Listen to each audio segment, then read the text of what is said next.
amigo y amiga que me escucha, una pregunta, pero seguramente usted dirá, ¿para qué pregunta eso, pastor? Si así estamos. Pero la pregunta es, ¿te has sentido frágil? ¿Te has sentido que no puedes más? ¿Qué te sostiene? ¿Qué te sostiene en estos tiempos de crisis? En tiempos de angustia, en tiempos de aflicción. Yo me he preguntado a mí mismo, ¿qué me sostiene?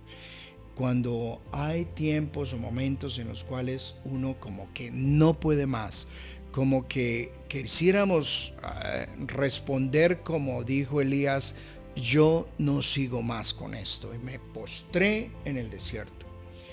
Bueno, este mensaje es para este tipo de personas que dicen, Señor, yo no puedo más. Y le he titulado Tesoro en vasos de barro.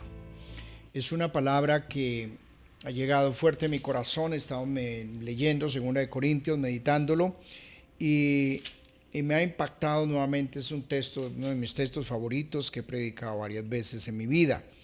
Pero la palabra siempre lee tu vida en el momento que estás viviendo. Pablo dijo en 2 Corintios capítulo 4, versículo 6 en adelante, dijo, porque Dios que mandó que de las tinieblas resplandeciese la luz, es el que resplandeció en nuestros corazones para la iluminación del conocimiento de la gloria de Dios en la faz de Jesucristo. Pero tenemos este tesoro en vasos de barro, para que la excelencia del poder sea de Dios y no de nosotros, que estamos atribulados en todo, mas no angustiados, en apuros, mas no desesperados, perseguidos, mas no desamparados, derribados, pero no destruidos, llevando del cuerpo siempre por todas partes la muerte de Jesús, para que también la vida de Jesús se manifieste en nuestros cuerpos. Porque nosotros que vivimos siempre estamos entregados a muerte por causa de Jesús, para que también la vida de Jesús se manifieste en nuestra carne mortal. De manera que la muerte actúa en nosotros y en vosotros la vida. Pero teniendo el mismo espíritu de fe, conforme a lo que está escrito, creí, por lo cual hablé. Nosotros también creemos, por lo cual también hablamos. El título Tesoro en vasos de barro, la pregunta que nos hacemos para entrarle a meditar y profundizar en el texto y hacer una exégesis del texto, es cuál es el tesoro que Pablo está hablando acá. El tesoro que él habla no es lo que nosotros siempre hablamos de que es un tesoro. Por ejemplo, cuando usted le habla de un tesoro, usted dice, bueno, ¿qué es un tesoro? Entonces, en términos materiales, para nosotros, ¿qué es un tesoro? Bueno, Pablo no está hablando definitivamente de una mina de oro, que para uno decir, mira, encontré hoy lingotes de oro, eso es un tesoro. Para otro es decir, mira, tengo diamantes, eso sí que es tesoro aquí en la tierra. Para otro es decir, mira, tengo esmeraldas, por ejemplo, las 2 gemas que tuvo aquí Carranza, el esmeraldero, las más grandes del planeta las tuvo él, de esmeraldas. Otros dirán, no, mire, mi tesoro son dólares. Nosotros medimos los tesoros por el valor terrenal que le damos a las cosas. Un tesoro puede ser también una persona que usted ama, un hijo, un esposo o una esposa, si de verdad lo considera un tesoro, porque para algunos con el tiempo ya no es tesoro porque se ha devaluado, ha perdido el valor ese esposo o esa esposa, como en otros diríamos con el tiempo se ha cotizado el valor. Para muchos entonces un tesoro, como lo he mencionado, se reduce a cosas materiales. Entonces cuando uno habla de tesoro, uy, sí, mira, este es mi tesoro, o personas que usted ama y considera un tesoro. El Señor dijo, donde usted tiene el tesoro, allí tiene su corazón. Entonces, para muchos, estos tesoros de la tierra son, diríamos, tesoros por los cuales entregan la vida, están dispuestos a morir, están dispuestos a matar y a hacer lo que sea por guardar y proteger ese tesoro, por no perderlo.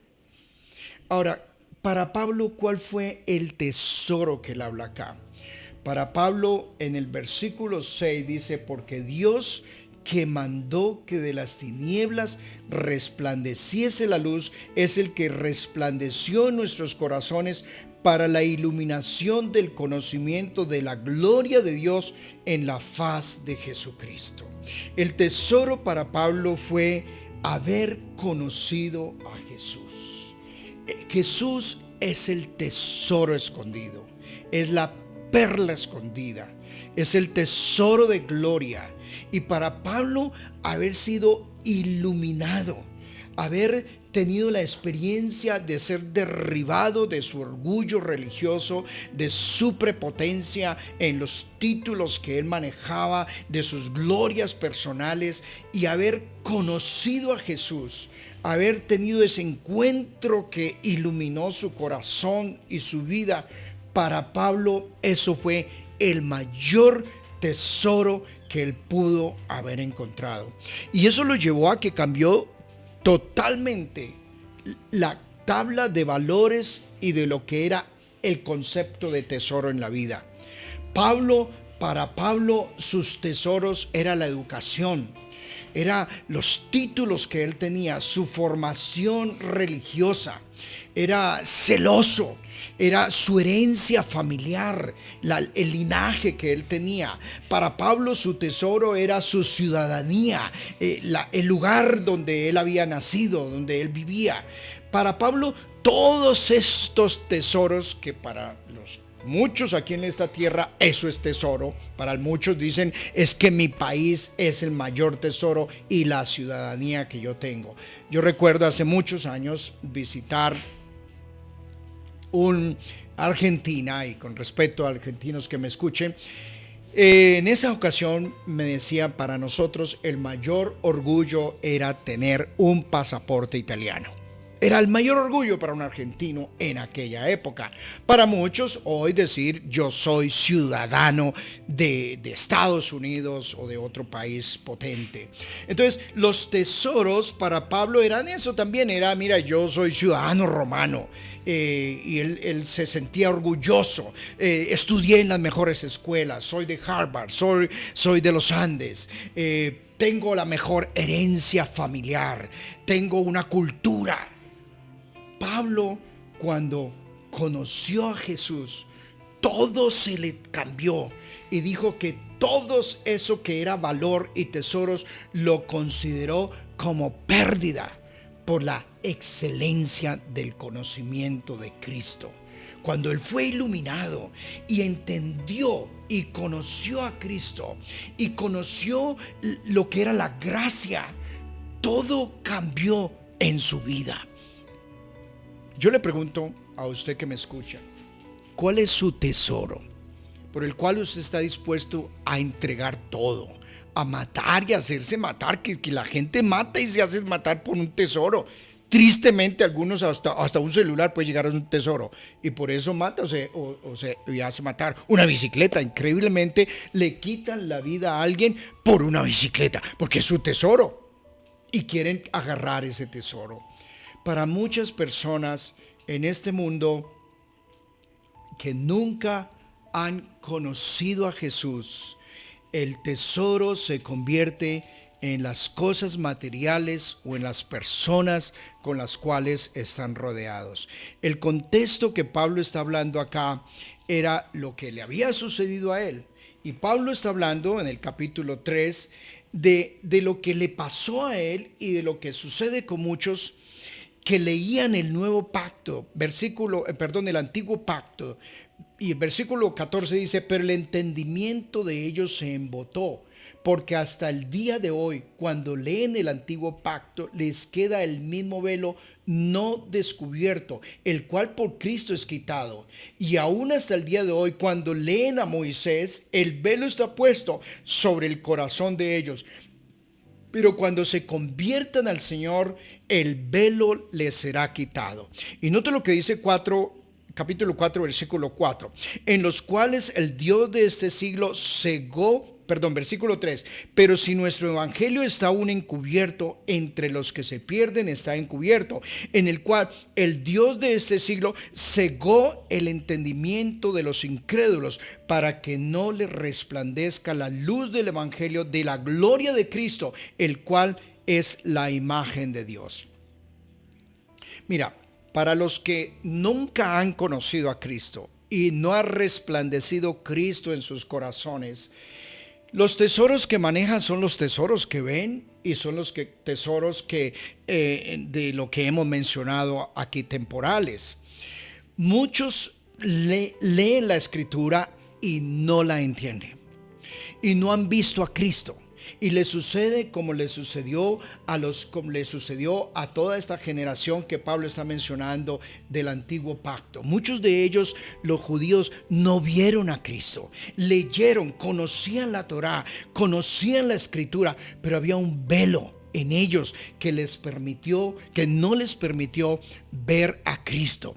Hay muchos cristianos que leen la escritura y no ven nada y no la entienden. Y no hay una conversión genuina en ellos. Y no se han apasionado por Cristo. Cristo no es la pasión de sus vidas, no es el misterio de gloria, no es alguien por el cual dan todo, aún hasta la vida misma, porque Cristo no es su tesoro. No lo han visto, no se han apasionado por Cristo. Cristo todavía está velado para ellos. ¿No le parece muy triste una persona poder pasar toda la vida y aún leyendo escritura, conociendo la palabra y nunca haber sido iluminados? Nunca haber tenido la experiencia de tener un Génesis en su corazón, porque esta es la figura que habla de Génesis, cómo la luz vino y al desorden le puso orden, al vacío lo llenó de propósito, al caos separó la luz de las tinieblas y trajo vida, trajo esperanza, trajo vitalidad, trajo fruto, trajo expansión. Muchas personas no se ha experimentado ese Génesis porque no han visto a Cristo, no han tenido un encuentro profundo con Cristo. Y cuando leen la escritura hay un velo. Y este velo en algunas personas es algo diabólico. Satanás, el Dios de este siglo, cegó el entendimiento de los incrédulos para que no les resplandezca la luz del evangelio de la gloria de Cristo, el cual es la imagen de Dios. Esto es espiritual. Nosotros, cuando predicamos el evangelio, tenemos que tener algo muy en mente en nuestra propia vida, y nosotros los predicadores Señor, esto es una guerra espiritual.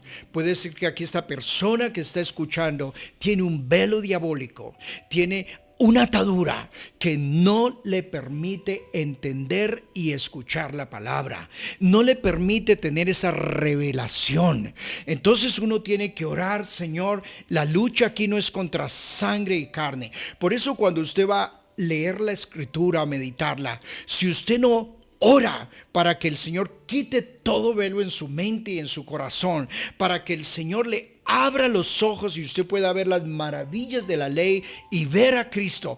Si usted no hace una guerra espiritual para escuchar la palabra se la lleva el enemigo, esa semilla se la roba y usted se queda sin entendimiento. Usted leyó, meditó, sin haber recibido revelación profunda del misterio de Cristo. Yo he pasado también por muchos años de mi vida donde leía la escritura, donde supuestamente la conocía, pero no me había apasionado por Cristo. No lo había conocido, no había resplandecido Cristo en mi corazón y haber entendido que ese era el mayor tesoro que yo tenía en mi vida. Uno se pregunta, ¿por qué hay cristianos que la meten toda?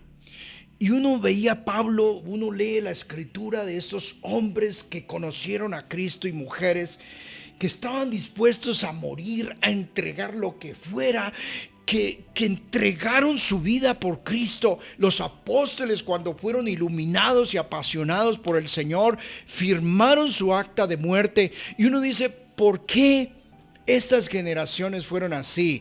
¿Y por qué otros? Cualquier cosita los lleva a dejar a Cristo. Cualquier cosita los lleva a desistir de la fe. Ya claudican porque alguien me miró mal, porque alguien no me saludó, porque alguien me maltrató, o porque perdí un negocio, porque perdí la empresa, o porque cualquier cosita, por mi salud o lo que sea. ¿Por qué Pablo puede llegar a decir, ¿quién me separará del amor de Cristo? Era que estaba totalmente apasionado por Jesús. La vida con el Señor es también, como hemos dicho, como los matrimonios. Con el tiempo se devalúan. Con el tiempo pierden el valor y el corazón se va desviando para otros tesoros. Pero en cambio hay otros que con los años se fortalecen y son sólidos y se mantienen. Y así es la fe. Vivimos tiempos de crisis, y eso es lo que vamos a hablar más adelante, de problemas, de angustias, pero con los años en algunos se devalúa la fe. ¿Cuántas personas están claudicando? Han claudicado. Hay personas que están hoy deambulando por las calles ya sin fe para nada. Perdieron su pasión por Cristo, o quizás nunca lo conocieron. En cambio hay otros que esa prueba de fuego está sacando oro puro. Está sacando gente de calidad, gente que se mantiene en medio de la tormenta. Y ahí es donde vamos al otro punto. ¿Dónde el Señor guardó este tesoro? Uno, si tiene un diamante, ¿dónde lo guardaría? Si tiene una cantidad de dólares, ¿dónde los guardaría? ¿Usted dónde guardaría unas esmeraldas o unos lingotes de oro?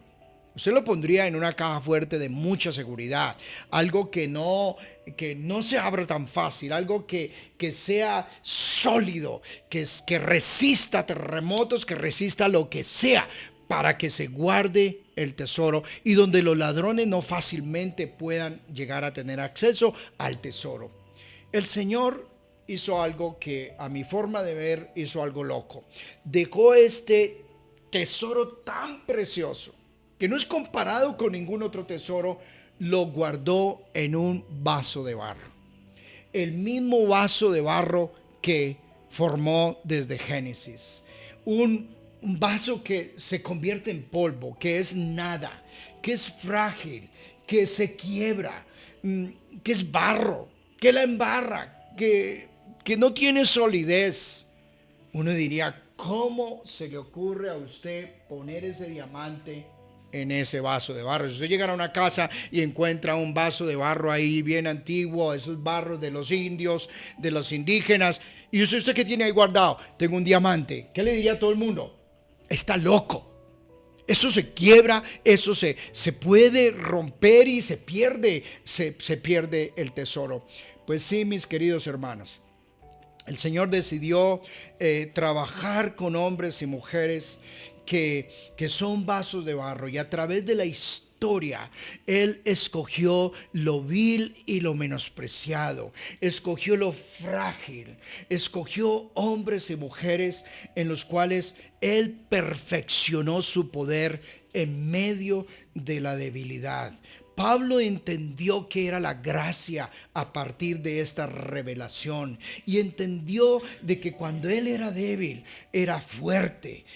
Los vasos de barro que Dios usa y que ha usado a través de la historia son las personas más frágiles, y uno dice, ¿cómo es posible que el Señor elija a David para cumplir semejante propósito a través de la historia de la humanidad y de la historia de la fe? ¿Cómo es posible que escoja un individuo como eso? ¿Lo escogería usted con tanta fragilidad en su familia, en su vida personal, con su vida de pecado, con todos los problemas que el hombre vivió, sus temores, sus angustias, su fragilidad en todas las áreas.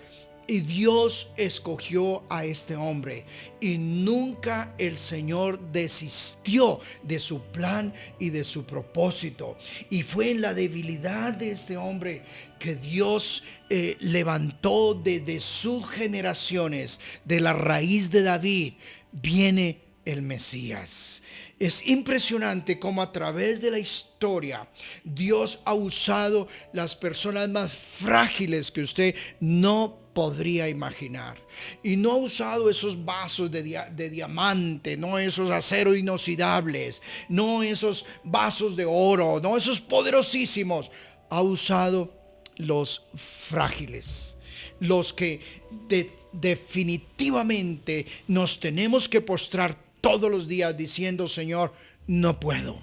Los que definitivamente tenemos que arrojarnos al suelo y decir: Señor, no soy capaz solo. Necesito de tu fuerza. Necesito que tu mano me sostenga, porque de lo contrario me hundo. Son aquellos pobres de espíritu que desarrollan una dependencia total y una dependencia única con el Señor, porque de lo contrario no podemos sobrevivir. El Señor así manifiesta su gloria y su poder. Por eso Pablo dice: para que la excelencia del poder sea de Dios y no de nosotros. Por eso es un error también uno poner la mirada en los vasos de barro y uno decir: uy, la unción de ese tipo, uy, es que la predicación de ese hombre, no, pero es que mire los milagros, mire el poder que ese hombre tiene. No, los apóstoles la tenían clara. Cuando los fueron a adorar a ellos rasgaron sus vestiduras allá en Hechos y dijeron: no, nosotros somos humanos, hombres como ustedes, no lo hagan a nosotros. Es un error en toda esta cultura de la imagen, de la personalidad, de los ungidos, de los apóstoles, de los grandes. Hermanos, pensar que el poder está en el barro, el poder está en el vaso. No, el poder no está en el vaso, el poder está en el poder que se manifiesta a través del vaso. Por eso dice que Elías era un hombre sujeto a pasiones como las nuestras. Era humano como nosotros, se debilitaba, se entraba en depresiones, en crisis, sentía lo que nosotros sentimos, pecó como nosotros pecamos.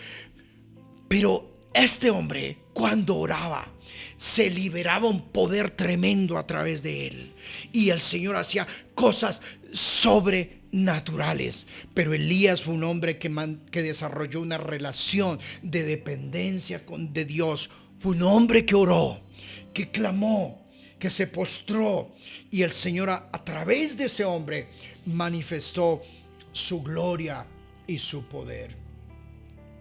Ahora, mis amados, ¿qué nos sostiene a nosotros? Ya lo hemos mencionado, pero Pablo dice que es el poder del Espíritu.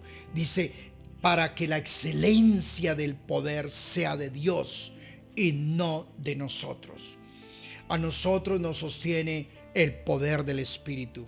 Por eso es que un cristiano que no busca la llenura del Espíritu Santo, que no busca su poder todos los días, que no busca su fuerza, es un cristiano débil. Porque no solamente es débil el vaso se quiebra. No solamente es eso, pero fuera de eso no tiene poder, no tiene unción, no tiene poder del Espíritu. Pues ahí sí que menos el vaso está totalmente quebrado. Porque, mis queridos hermanos, todos nosotros, ¿cómo podemos manejar la vida con esto? Cuando él dice, versículo 8, estamos atribulados en todo. Uno dice: venga, pero usted no es que es cristiano y esta teología del éxito y la prosperidad, pero venga, usted no se hizo cristiano, ¿cómo así que usted tiene tantas tribulaciones? Pero estas personas que han desarrollado esta relación profunda con el Señor y dependen del Espíritu Santo, dicen: sí, estoy atribulado, pero no estoy angustiado.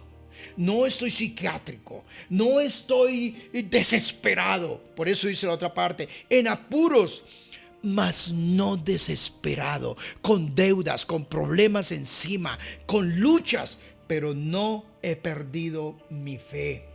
Perseguidos, mas no desamparados. Derribados, pero no destruidos. Esto es un soldado, esto es un lenguaje de soldados que son frágiles, pero que se mueven en el poder del Espíritu.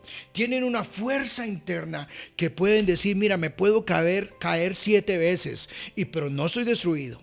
Puedo quebrarme, puedo caer, puedo pecar, puedo estar en la situación más tenaz en el suelo, pero no estoy destruido. Todavía estoy vivo, todavía estoy en pie de lucha, todavía no he perdido mi fe, todavía no estoy en un lugar psiquiátrico donde perdí mi fe o me suicidé. No. ¿Qué nos mueve? ¿Qué movió a Pablo semejante lenguaje? El poder del Espíritu que había en su vida, que lo llevaba a mantenerse como el soldado en medio de la guerra, en medio de los heridos, en medio de la gente que muere, se mantienen con la fuerza del Señor. Esos son los vasos de barro que se paran así. Hay veces en tribulación y siguen predicando. Angustiados con problemas, no tienen ni para arriendo, ni para comer o están enfermos, pero siguen. Y yo he visto algunos de esos y digo, Señor, un amigo hace muchos años me contaba que estuvo al lado de Billy Graham cuando predicó en el estadio más grande que hay en Toronto, que es el Sky Dome. Y este amigo me contaba que él veía a ese ancianito al lado de él temblando con mal de Parkinson ya. Y dijo, eso es viejito, es el que va a predicar acá. Había más de 30,000 personas en el estadio. Y él era un músico que estaba ahí tocando en la campaña de Billy Graham. Y él me dijo, yo no podía creer que ese ancianito temblando ahí es el que va a predicarle a esta multitud. Lo colocaron ahí cuando le llegó el momento. Casi lo colocaron, lo ayudaron a sostenerlo en el púlpito. Y dijo él, empezó a hablar y el poder de Dios se manifestó a través de ese hombre. Y ese hombre, yo vi cuando invitó a que la gente recibiera a Cristo, como cientos de personas pasaban adelante a rendir sus vidas para Cristo. Esos son los tesoros, los vasos de barro frágil que tienen ese tesoro que se manifiesta a través de ellos. El poder del Espíritu se manifiesta a través de ellos para que la excelencia del poder, los aplausos, la gloria no se la lleve el predicador, no se la lleve el vaso de barro, se la lleve el Señor, a quien pertenece toda la gloria y el poder y el imperio por los siglos de los siglos.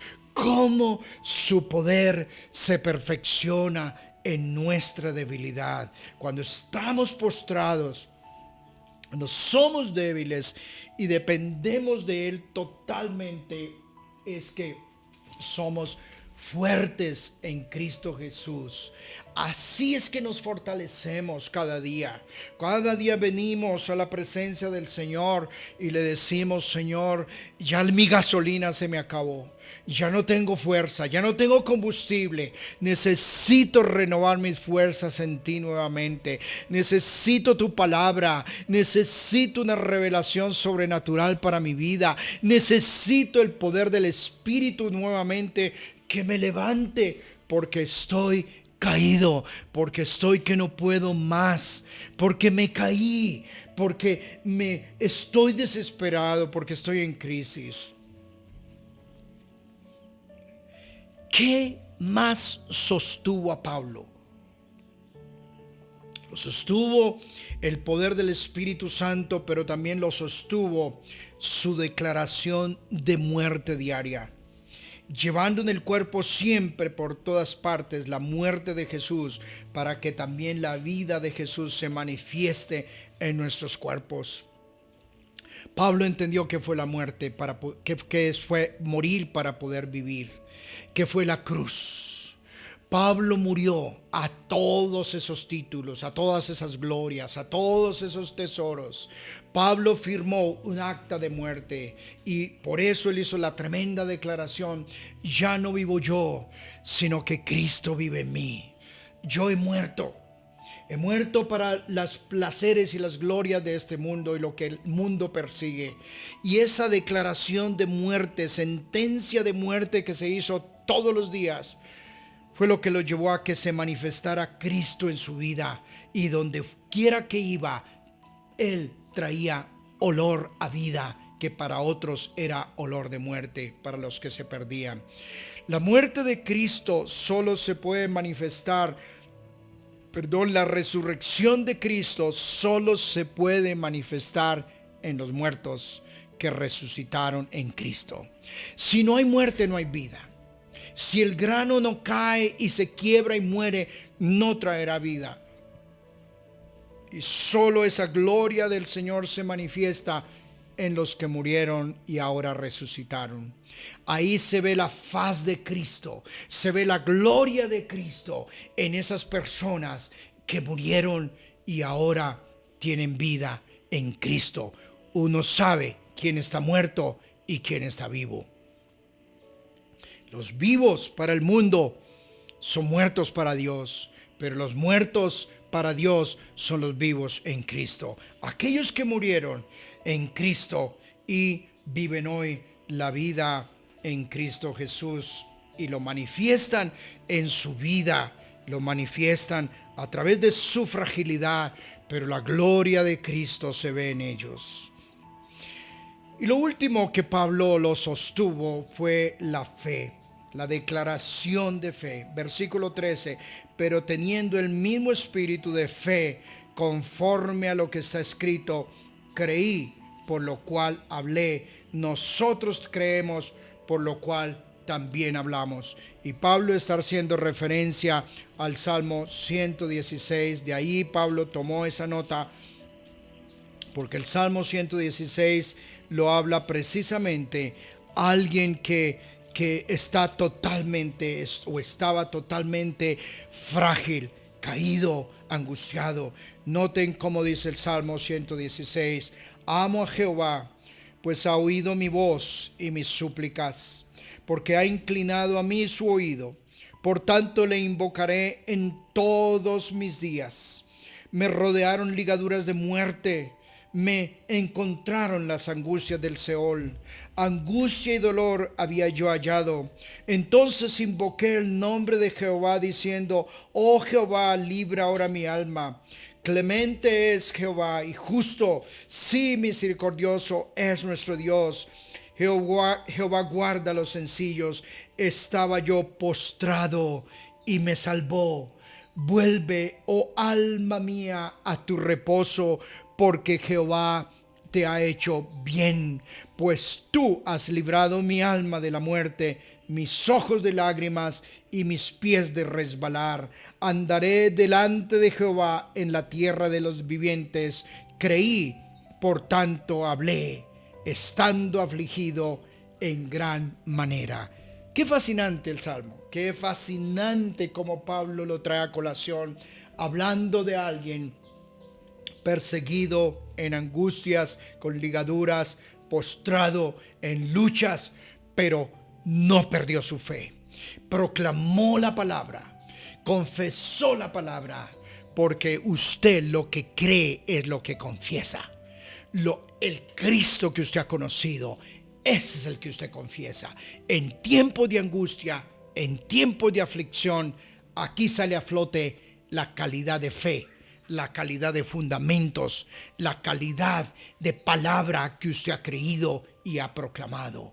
Por eso a mí me preocupa mucho cuando escucho cristianos que en medio de las tormentas, en medio de las crisis, sale de su corazón palabras de murmuración, palabras de maldición, palabras de pérdida de fe, de derrota y de fracaso. Pablo dijo y no negó que estaba angustiado, que estaba perseguido, que estaba en apuros, que estaba derribado. Eso no es no negar nuestra realidad. ¿Cómo estás? Estoy en lucha, estoy en crisis, estoy pasando por un tiempo de desierto. Sí, estoy pasando por tiempos de angustia, de tribulación grande. Pero, que usted tenga siempre el pero creo en un Dios. Creo en el poder del Espíritu Santo. Creo en sus promesas. Creo en su palabra. Creo que Él no me abandona. Creo que Él está conmigo. Creo que en Cristo soy más que vencedor. Mi amado hermano, usted que ha escuchado esta palabra, oro al Señor que esta palabra levante tu vida, levante tu corazón, y en la situación que esté viviendo, usted la abrace, y que ojalá el velo se haya quitado si usted entendió esta palabra y Cristo haya iluminado tu corazón, y que es mi oración, se opere en tu propia vida un nuevo Génesis. Que Dios te bendiga. Escuchemos nuevamente esta canción de Gloria. En gloria te veo. Qué canción tan hermosa, una canción antigua, pero hermosa, para que la adoremos al Señor juntos y usted le dé un tiempo para procesar esta palabra, y así podamos terminar orando juntos.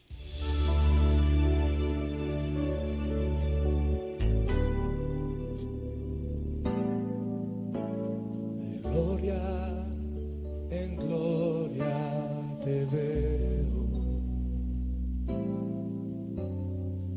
Más te conozco, quiero saber más de ti, mi Dios, cual buen alfarero. Quebrántame, transfórmame, moldéame a tu imagen, Señor. Quiero ser más como tú, Señor. Quiero ser más como tú, ver la vida como tú, saturarme de tu espíritu y reflejar al mundo tu amor. Quiero ser más como tú, ver la vida como tú, saturarme de tu espíritu y reflejar al mundo tu amor. En gloria, en gloria me veo. Cuanto más te conozco, Señor, más te conozco. Quiero saber más de ti, Dios, cuál buen alfarero. Quebrántame, Señor.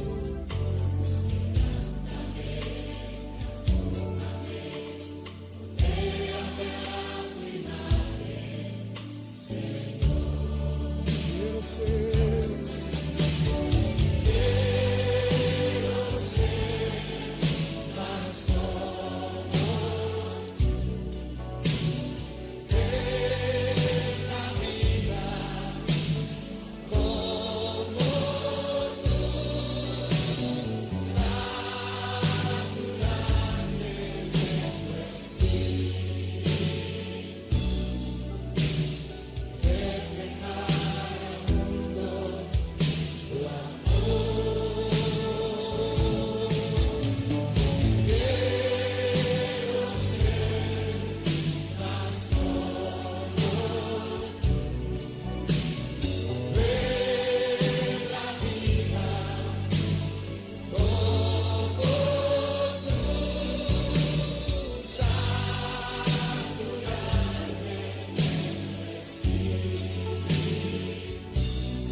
Padre, yo clamo por hermanos que han recibido esta palabra.